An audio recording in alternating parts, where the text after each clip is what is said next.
Viral ang video ng pamumudbod ng pera ng isang lokal na opisyal mula sa Negros Oriental. Bagamat napanood na ng COMELEC, wala pa umano silang maisampang kaso para rito. Kung bakit? Sa pagtutok ni JP Soriano.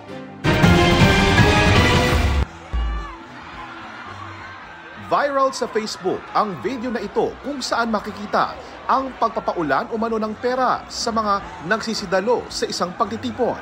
Walang detalye kung kailan ito naganap, pero kita sa video na isang lokal na opisyal mula sa Negros Oriental ang nagpamudmod ng pera. Mayroon ng hindi bababa sa 400,000 views ang video.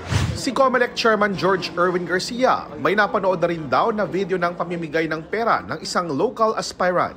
Pero hindi muna niya tinukoy kung sino ito. Alam namin ang pangalan niya, nakita namin ang video. Kaya lang, dahil nga sa desisyon ng Korte Suprema sa Piñera versus COMELEC at yung mismong probisyon ng Republic Act 9369, yung Automation Law, Section 14, sa kasalukuyan, wala pa po kaming maipa-file na kaso sa kanya. Ang Piñera Doctrine na tinutukoy ng COMELEC ang desisyon ng Korte Suprema na nagsasabing maituturing na lamang na kandidato ang isang aspirant kapag pumasok na ang campaign period.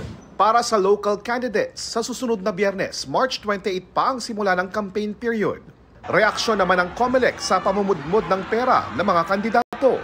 We strongly condemn that. We condemn itong mga ganitong klase na pagpapakita ng karangyaan o pagpapakita na parang minamaliit ang ating mga kababayan, lalo pa na mga mahihirap yung po mga uma-attend ng ating po mga rallies. Hinimok din ng COMELEC ang publiko na magsampa ng kaso sa COMELEC kapag may nasaksihang ganito. May mga libreng abogado naman daw na pwedeng tumulong sa inyo.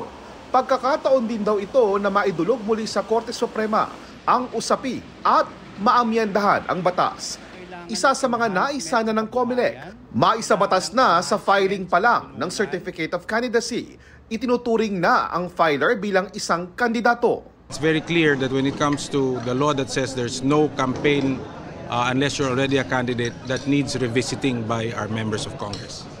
Kaugnay pa rin sa eleksyon, ngayong araw naman ang simula ng pag-e-enroll ng mga Pinoy voters abroad na lalahok sa online voting.